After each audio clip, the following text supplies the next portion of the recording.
Ready?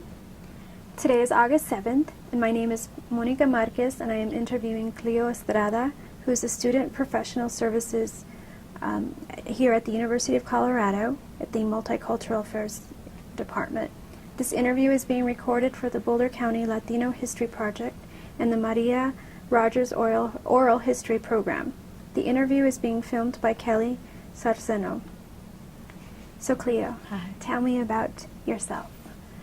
Okay, let's see. Well, I'll just kind of go based on some of the questions you asked on the interview questions. My name is Cleopatra Marie Elizabeth Jaramillo. I mean, Estrada is my maiden name, my married name. Jaramillo is my maiden name, and I really kind of see myself as a Jaramillo. I was born in Center, Colorado, or Centro, we call it, in the San Luis Valley, which is located in San Luis Valley, on November 2nd, 1951. I'm 61 years old right now. And I guess a little bit about myself. I come from a large family. It's a large extended family in the valley. And I think I'm really one of the really very fortunate Chicanos, because we have a family that lives right next to each other. And my grandma and grandpa live there in Center, but then all their kids have houses right next door or right across the street. And so we kind of grew up in a situation where I could go from house to house. Not just me, I'm talking about, when I say me, a lot of times I'm actually talking about me and my cousins, and my aunts and uncles are my same age. So we're, grandma would be having babies while her own kids were having babies. And so there were a lot of kids around.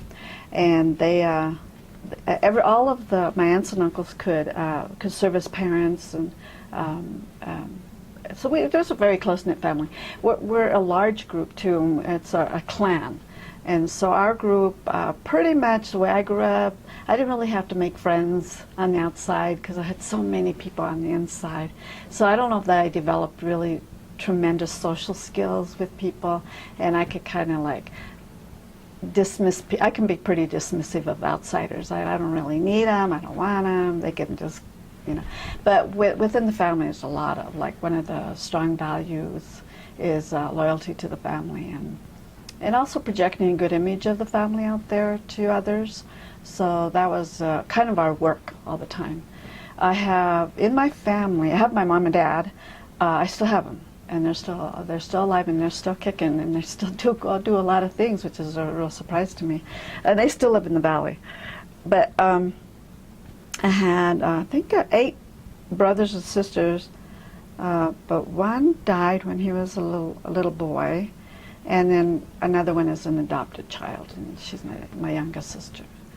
Kind of one of the interesting things about me is that when one of my younger sisters was born, my younger brother and sister were born, I already had these. I'm the oldest daughter of that particular family unit. And then when my mom had that one younger brother and sister, actually they became like my son and daughter. And so I raised them. And to this day, when my sister is like my daughter, and I take care of her. And she's got a disabled daughter, a severely disabled daughter, so I kind of am their provider. So they've lived with me all this time. But, let's see what else about the center. Oh, anyway, this is what I always tell students about the valley. Denver's mile high, and to get to the San Luis Valley, you have to go another 2,700 feet, which is a lot of feet, actually. So there's just not that much oxygen up there, and it's very hard to live and breathe up there. But it's also a kind of a flat valley, but it's up in the mountains, but surrounded by mountains. So people don't tend to leave that easily. And I know the history of the valley is that people didn't leave. And what I know about the San Luis Valley is that it was pretty much populated by indigenous people until the Spaniards came, and they moved into the valley, and I always say they raped and pillaged and raped again. And anyway, they created the mestizos, and that's us, right? And a lot of those people didn't leave. And also what didn't leave was the language. So that a lot of the Spanish that's spoken in the San Luis Valley is this like old Spanish, not the Castilian Spanish, which is probably something that you all learned in high school, which is really different, you know. and because of that, and I have experiences with that a lot of times, I'll say certain word or a certain idea, and somebody from Costa Rica or someplace else, or Mexico, they kind of will laugh at it, you know. Like if I'll say, yo voy para atrás, I'm going to go back to wherever I came from or something like that. They go, what are you going to do? You're going to walk backwards? I go, I didn't say that. And they say, that's what you said. I said, I didn't mean that. Anyway, it gets to be real, and then there's a lot of like, sometimes it's stressful because I've been told by some people, and I remember this one guy who told me that he really used a bad word, I'm not going to use it, about my Spanish. And I told him, well, you know, it's not like I'm so fluent, but I think we all understand each other's Spanish. Well, when I'm talking with some of the Mexican people, like especially the custodians here, and I always apologize at times. I don't really speak it that fluently. I'm not that, you know, well versed, and I don't have that much practice, and it's all in Spanish. They go, oh no, tú sí puedes hablar español bien? And I go, oh, that makes me feel so much better, you know.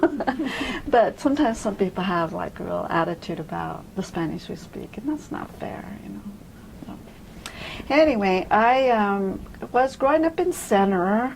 I'm kind of a small little person, and in my mind, I just wasn't, boys were not attracted to me, and so I just made a real conscious decision not to be involved with boys and to kind of be more involved with I just love reading and writing and stuff like that, and it just came naturally for me, and Mom and Dad really appreciated that of me, and they tried to get the whole family involved in that. We're kind of an okay family, we're kind of a pretty smart family. But you still get some of the boys that don't want to go to school and stuff like that. But I did, and I really wanted to go to school. And when I was in school, I really enjoyed it. And I, one of those people that had glasses, and I was little, and I wasn't into sports. And then when I went into high school, I kind of really wanted to maintain good grades, and I kind of have my worth as some sort of a scholar. That's just the way that I thought of myself. And my mom and dad were really supportive. I mean, if there was an award being given out, they would make sure I was there. And just little things like that mean a lot. Like what I do now with my grandkids, if they say they need something, I run to Walmart and get it for them, you know, because I think it's important to have your tools and your materials. And also to model that. So my grandma and grandpa read a lot. You could see that they read a lot. They would read the paper. I have it in the interview there. My grandma would be reading the newspaper, and she would point out some things to me. And she's mostly a Spanish-speaking person, so you have to understand that she's going to speak to you in Spanish, but then she would really say it in English too. She was really a very good educator. So I learned that there's important stuff in the newspaper. So I learned to love to read the newspaper, and that's what I try to do with my kids now. Is, you know, really read in front of them, and not like to show off or anything, but just to show them that that's pleasurable, and it's therapeutic. So I think I'm really into like modeling that. So I was going to graduate from high school, and I was like, I don't even know what I'm going to do. There in the valley, there's only one school, and it's called Adams State. And I'm thinking, okay, I had driven. We didn't drive to Alamos very often because Center's pretty far. It's like 30 miles. That's a far distance for us. If you're going to go shopping, you go to Mata Vista, or maybe 10 miles out. But when I would drive to Alamos, I'd see the campus, and and I know this sounds so stupid now, but this is my story. And I'd see these girls dressed in like little skirts and cute, preppy. And I go, oh my God, I don't have anything to wear. I could never go to school there. So I had in my head, I can't go to school there. But I never thought that it would cost to go to school either. I had never put that in my head.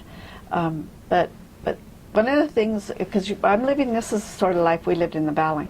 I worked in the fields since I was about 5 or 6, or however old. I don't even know how old you are, because they take all the kids to the fields all the time. And my family worked in the potatoes. I don't know if you've ever done that sort of work before. It's really hard. It's the worst back-breaking job in the whole world. But my grandpa, he ran the criba, or the crew, and so his family did all the work, and he would negotiate all the contracts, and everybody had a role to play. Everybody had to do their job. My mom worked in the fields with me. My dad really, very luckily, got to work in town. He got to work in a store. He worked in the lumber yard. So it was different to watch that because everybody else's dad is in the fields with us except for my dad.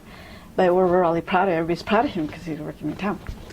But I remember one job he wanted was the one custodial job at the school, and that went to another Latino man, and he's kind of disappointed. My dad was a little disappointed. And then Tano, who got the job, ended up being our dad in the school, because he's your uncle, he's like your dad. And so it's a really good little job. But if you have white people hearing that story, they're going, what? You guys don't aspire too much, do you? But we're living, the Valley is a very segregated community in terms of whites versus the Chicanos or the Latinos. And I think we grew up knowing that from the very, very beginning.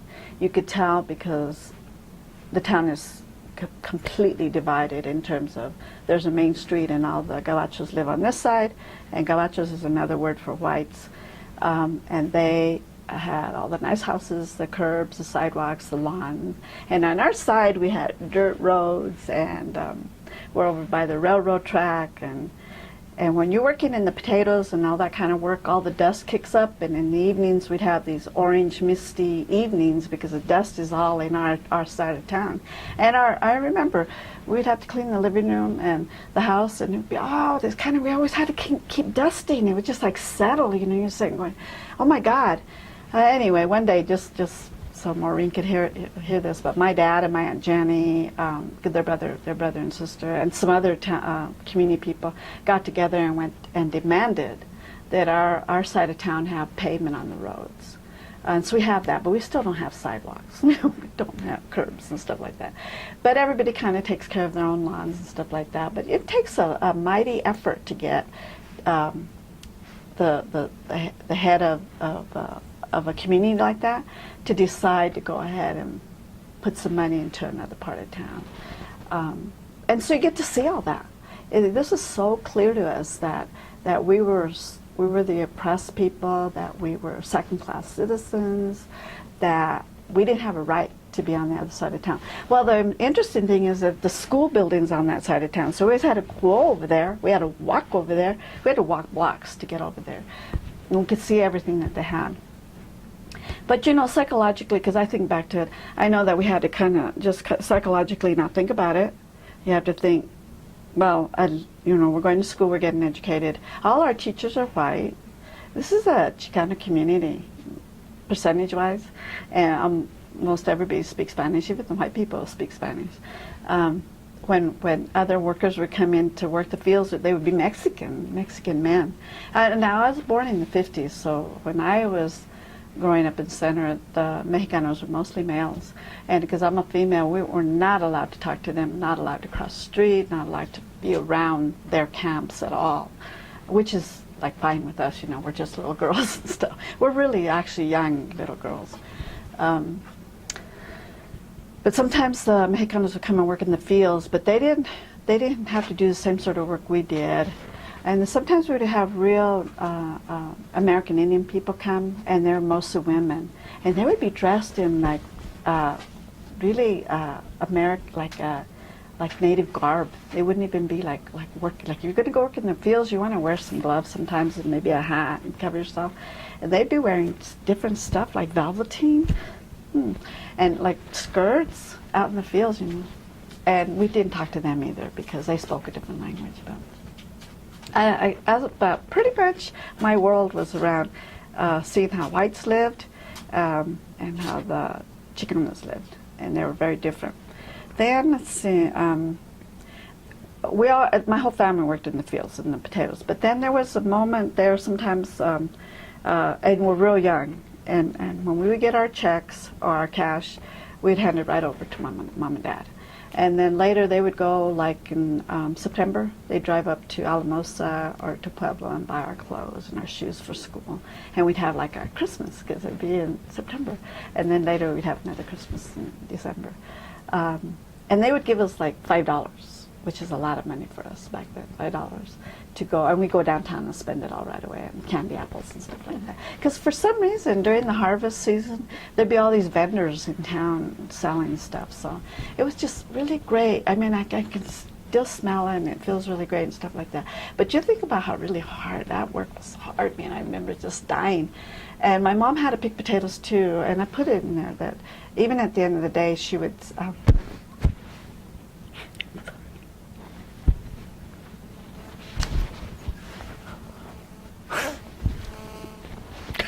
sorry. She would rub our backs. I'm so sorry. I really didn't know I was going to be talking, so it was easier to type this down. Anyway, sad things. And she would have to.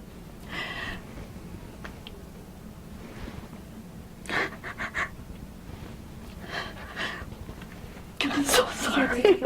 She would have to pack our lunch and do everything, you know, and she still had to do that work. But so did my other aunts had to do the same work. But my grandma, because she was just such a lovely lady, she got to sit on top of the sorter and sort potatoes, because you couldn't have an older woman do that kind of work. Anyway, my grandpa, he ran the crew, and his daughter is the same age as I am, and she's my aunt. We were born in the same month and everything, but he was such an inspiration to me. So definitely that. Hi, Tara. This is your mom. I won't forget you, and I will. Okay. All right. Bye-bye. I will. Bye-bye. That's my daughter. She's a great girl. Anyway, my grandpa was the first person that I feel like as a male, he really told me and my Aunt Nancy, okay, you guys, you are going to lead the crew because I can count on you. You're so dependable and you're good, steady workers. And that's when I figured out I'm a really good worker. So I have really strong work ethic. And so you don't really have to tell us in the family what to do. People will get up and do things. They will, if they see the trash needs to be thrown out, people get up and do it. If the floor needs to be swept, they get up and do it. You don't, nowadays I feel like I'm telling my grandkids, do this, and they won't listen to me. And so I'm going to take them to the fields and have them work there, teach them a little lesson. So that work ethic brought you, got you through your education, high-level education. Yeah. Absolutely. I didn't know if you knew that, but when I came here, I was very lucky because, like I was saying, I didn't know what I was going to do. I had no prospects of getting married because I didn't have a boyfriend, nothing, nada. I was like, and I found out you had to have money to go to college. And I'm thinking, God, I don't have any money. I've been working in the fields all these years, and I don't have a penny. It all goes to the family. Okay, I'll just sit and wait and see what happens. You don't know what to do. Just sitting there. I'm cleaning the house. I'm just working in the field. And during the summer, we'd work in the lettuce. That's a different kind of work with a hoe and everything. And that one, I'm working with the community, and I have other ladies in the community who aren't related to me, and they serve as your aunts and mothers in the fields, and they take care of you, which is really something you need out there, because there's just a lot of things out in the fields. You just need to find a way to go to the bathroom. Sometimes you just need to cry, and stuff like that. They're right there. They're real good mothers. So they supported you, and did you come to CU? Well, that's what happened. My Aunt Jenny called me when I was kind of working in the fields, and she said, she brought this woman to me and said, this woman says you can go to the University of Colorado and you need to fill out an application. And I said, wow, let's do it. And I had been in high school. I had competed for this honor, the being head girl, and some other awards. And so I had been in the counselor's office all the time because I would be there. But they never respected me or my friends. I mean, just if I spoke for the Chicanos in that school, I would say something like, hey, if we're going to have a parade, let's have the parade go through our part of town. And they'd go, well, we always had it go through here. We're going to continue that. And I go, yeah, but my friends and I, we're thinking it would be a good idea to go this way. And they go, we're not going to change it. And so I would go on and go, they're not listening to me. So I figured it out real quick. They're never going to listen to me. It was all just kind of, but the thing was that I won that head girl thing because I had some white kids supporting me and campaigning for me. And that's why, I guess, you know, if the Latinos are ourselves, we wouldn't have done it. But anyway, that's why I've got to learn to really appreciate some white people. And this woman had come down from Boulder and talked to my Aunt Jenny. My Aunt Jenny said I would be a good prospect. And before I knew it, a couple of weeks later, I was in Barron Hall. And I started taking classes, and I thought, man, this is so easy. If people even knew how hard it is to go from row to row all day long, and then here you get to read a book, you get, we even had maid service. They called it maid service in Barron Hall. People would come in, women would come in and sweep your floor and dust your dressers. And take your sheets. And so I called Mom and I said, they have maid service here. It was all these Mexican women cleaning up for me, you know. And I go, what kind of life is this? Who knew that Boulder existed and that people were treated like kings and queens here? And when I found out, it's like pretty much like a private school. When you want something, and like now I've worked here forever. I'm in my 38th and a half year here. And I noticed that on Farrenfield they'll put out like popcorn and cotton candy and snow cones and jumping gyms for these college students. Like, why not? They're rich. They want to play.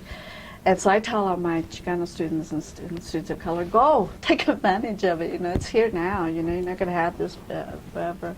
But anyway, those are just two really different lifestyles.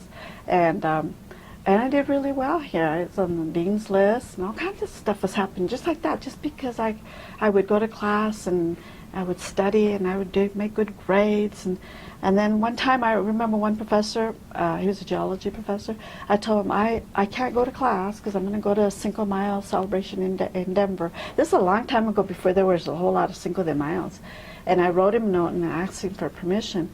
Many, many years later, I had my girls, one of them was little, I had to go up to somewhere in Boulder here in the hills, and to one of her friends, and it turned out her dad was that professor.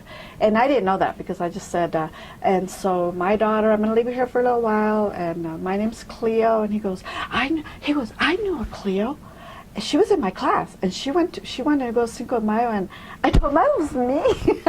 Isn't that funny? And he remembered me because of my name. He thought it was just a really strange name for a Latina kid, you know. So, which it is, by the way. That's been another little thing on my shoulder, but it comes in handy sometimes. What's that? What's the story on your name? Okay, that's different stories. My cousin was born the same week, and they named him. We're born in our houses right there in center here, and they named him Mark Anthony. And then I thought it would be cute to name me Cleopatra. And I'm like, geez. Thank you, guys. I couldn't be a Maria, right? No. So what did you get your degree in? So I got my BA in psychology, and I did it in 4 years. But I was really going toward an English major because I thought, well, I like to read and write and stuff. But then I found I really like science. I like chemistry. I like that sort of stuff. So I wanted something with that because I wasn't sure about biology. I didn't know anything. You know, you have to understand. I did not know anything about how to do any of this. And I had people from the educational opportunity programs helping me. And we're all helping each other. And I finally fixed on that one. And as soon as I got my BA, somebody over at Regent Hall called me in, some sort of administrator, and he said, do you want to get a counseling degree? And I said, no, I don't even know what that means. I have no idea what you're talking about. He goes, look, hon, I have some money for you. Just take it. Get a counseling degree, and if you don't want to do it, don't do it, but you will have a master's degree. And I go, okay. So I did it. And I did it actually in 1 year because I started in the summer. It takes 4 semesters, so summer, fall, spring, summer. And so I did, and by 1974 I had my master's. So my degree in 73 and my master's in 74. Could you tell us about UMass and Meche? Okay, so then when I got on campus, there was an office over in Baker Hall, and I was told to go there and fill out some papers because I was the UMAS EOP office, and I ran into Flo Hernandez. She's just a student herself, and she says, now you belong to UMAS EOP, and I'm like, well, what is that? She goes, it's the United Mexican American Students Educational Opportunity Program, and I go, yeah, I don't know. I think I belong to the other program because that's a Migrant Action Program, and I'm from the Valley, and that's where everybody I know is in. My mother, the Gutierrez, is from Monte Vista. All kinds of people that I knew were in. My Aunt Jenny had brought him up here, and she just told me about that. And she said, no, Cleo, because you're not married. You have to be in UMAS. That's just kind of what she said. I don't even know if that's true or not. And I go, oh, well, okay, I'm not married. I'm still hitting me over the head with that one. And I said, okay, I don't mind, as long as I'm in a program. And I can still affiliate with the what we call the MAP students, who are all farm workers from the Valley.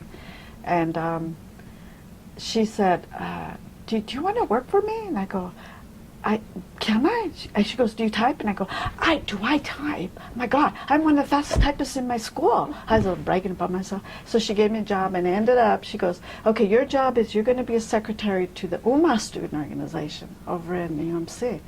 And I go, okay. So I go over there with my cute little dress and everything, and there's these Denverite girls from Denver, to me, were really big girls. And they were wearing like, what is it, what do I want to call them, fatigues, like military fatigues. And it was, we were just kind of beginning the Chicano civil rights movement. And they were kind of rough and tough, and they're scary. And they'd go, well, what you were wearing that cute little pink dress for, or stuff like that. And I'd go, oh, wow, okay. And then I'd walk in and I'd tell them, okay, you guys made this mess. Why don't you clean it up?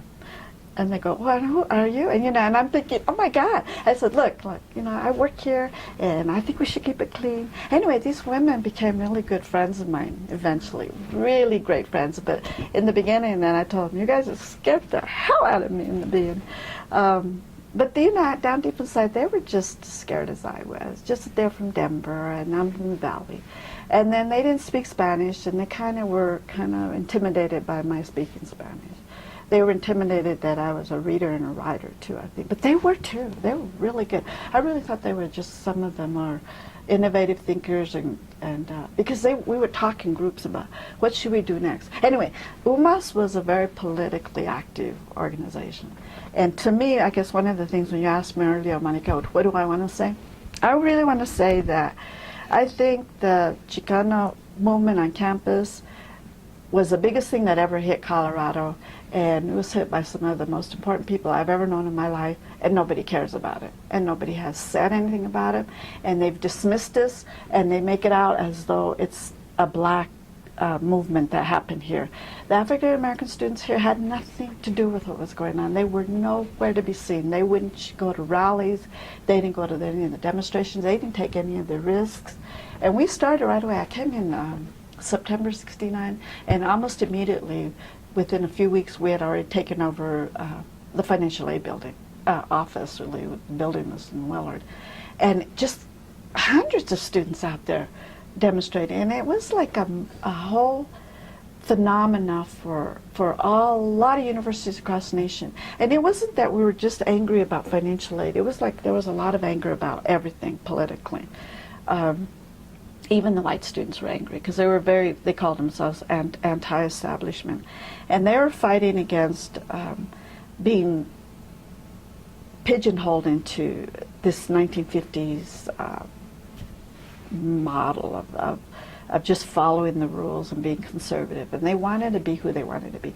So the Vietnam War had been going on, and we were now getting much more information about that, and we were learning a lot of Chicanos and blacks were being killed. And so we had a Chicano moratorium against the war in California, and people went there. I didn't go to that one, but we had moratoriums here. We had protests here in Colorado. We had, oh God, there's so much I can say. I mean, we remember running across the fields here, and there'd be tear gas thrown, and people were be screaming and yelling, Police were all over the place. So that's just kind of some of those parts. There's another time when we had another takeover of that building I was telling you about earlier, TB1. That stands for Temporary Building Number 1. It's still called that.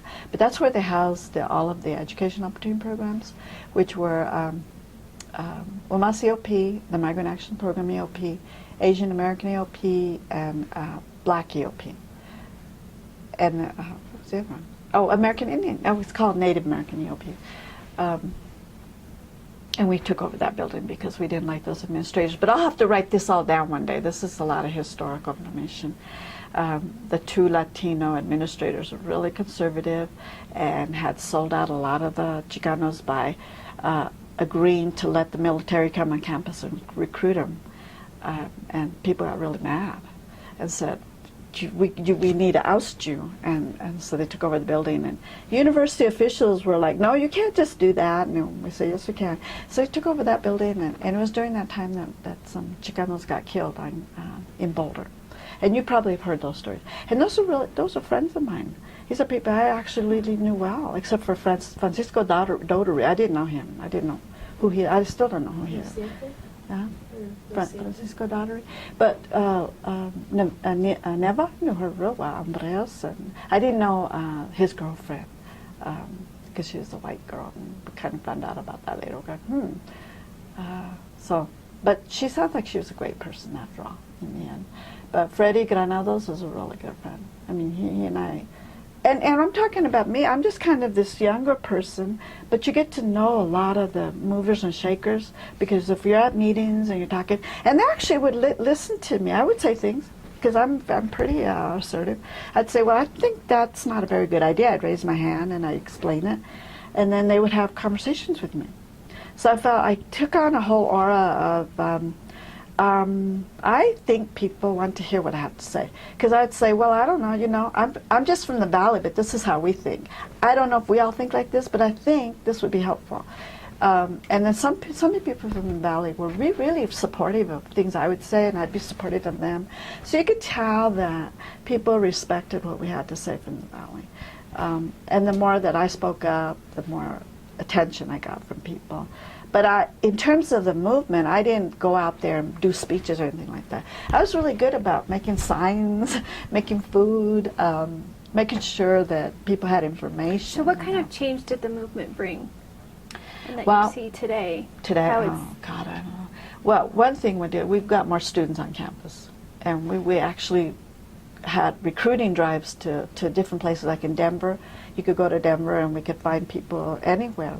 We could actually get into the schools pretty easy and knock at the door and say, we'd like to have this student come. And you could get a lot of different kinds of students. We had a provisional admit program, so people didn't have to meet this really high criteria to come under this window of opportunity. That window of opportunity is, they don't even have the name anymore. They don't even say, I don't think it's here anymore. There's no more window of opportunity. You have to meet the criteria. So we had access programs for years and years and years. For 10 years, at least in a row, we had this, what we call the Summer Institute program. And students would come for 10 weeks on campus. And then if they met a lot of different other criteria, they'd come in the fall and spring. And then that ended in 1980. And we haven't had anything like that since. But then we had kind of a facsimile of that. We called it the Fall Institute, but there's no more of that either. And all of that is because it costs a lot of money to bring a student on campus, to fund them, to buy books for them, to feed them, stuff like that. So the university just slowly but surely has just said, we have a criteria to maintain and a standard to maintain, and you guys better just meet that standard or else you can't be here. And so everybody has worked around that, and there's no more fighting for any more access programs. Everybody sees that as fruitless. So I kind of feel like we lost a lot of ground there, because a lot of the activism came from people from the streets and from the fields, and it didn't come from people who were getting A's in chemistry in Littleton. So, but we have those students here now. and they have no idea what we're talking about. And they can't even hardly listen to me sometimes. They just like think I'm nuts. So I just like don't talk to them, but I'll talk to people who want to hear it. Like one of the people who works with you, Jason, when he came on campus, he immediately caught my attention because I was asking all these questions. And other people don't even know.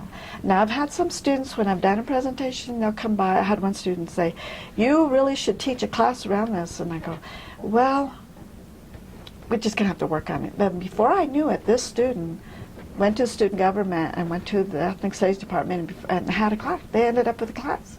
Yeah, so, and Elisa Facio teaches it. So. And what's the class? Well, I think they have different names like the Chicano movement and stuff like that. So they sometimes will change the name a little bit here and there, but it's pretty much about the Chicano movement. So I don't know if they still have the list now, but I think they still have some of that stuff there. Things, they kind of go forward. We make a lot of progress in it. They will really have backward movement. But I guess I would really like to see the history of the Chicano movement more present, like in a movie or some documentary or in the classroom, or at least some portraits or maybe a museum of some sort, because we've been totally ignored, and it's almost like people are saying to me that it was the Black Civil Rights Movement. I go, well, that might have been out in the South here and there, you know, in the North, but here in the Southwest, it was the Chicanos who did all this. And we were in partnership with people from California. California was the other institution, the other state that we did a lot of cross-pollination with thoughts and ideas and people and meetings. It was really, really pretty dynamic. Denver, I go to Denver now and I meet a lot of people from Denver who say a lot of things about Denver, but it was really Boulder that was the hot spot. And they know it too. They go, wow, I wish I would have been in Boulder then, but I was in Denver. And I go, yeah, but you were in Denver, okay? We were in Boulder, right? But it's all in fun, you know. But I love a lot of the activists out there because they're still kicking. They still have the same thought, and I want to sit with them. We can talk real straight out about the Chicano movement, and we have a lot of names of people who I think are chock full of a lot of really good information. And it might not always be political. It could be like just about who is dating who and why something happened that day that shouldn't have happened because, you know, people were emotionally distraught or whatever, you know. But those are great stories. They'll be wonderful stories. And then I met a lot of the people from Boulder who were the Latinos who lived here. I remember actually living here in Boulder when there was like a little Chicano neighborhood up here on Goss. And yeah, you sit there and you go, I remember driving over there and stopping by and visiting, and now it's all turned into, they're gone. They displaced them. Just like they displaced the whole Auraria campus. I used to be a Chicano neighborhood. Did you guys know that? Mm-mm. Oh yeah, they still have some of the little casitas there as a museum piece in the middle of the campus. But those are the houses of the Latinos. And one of the counselors I worked with here on campus, he actually lived there. He goes, yeah, and then they moved us all out of town, you know. So, white community is very powerful. They'll do whatever they want with us. And we have to really kind of come together a lot of times and understand when they're trying to make a decision how it impacts us and what it does to our communities. But, you know, it's a whole lot of political science and information. Okay, well, Monica, I might have to get going. Okay. Do you think we can do some more later? Yeah, definitely. I don't mind. I mean, if you don't. Yeah, no, I thank you for your time today and you're welcome. Meeting with us and sharing your story, and we definitely can be in contact. Yeah, and then.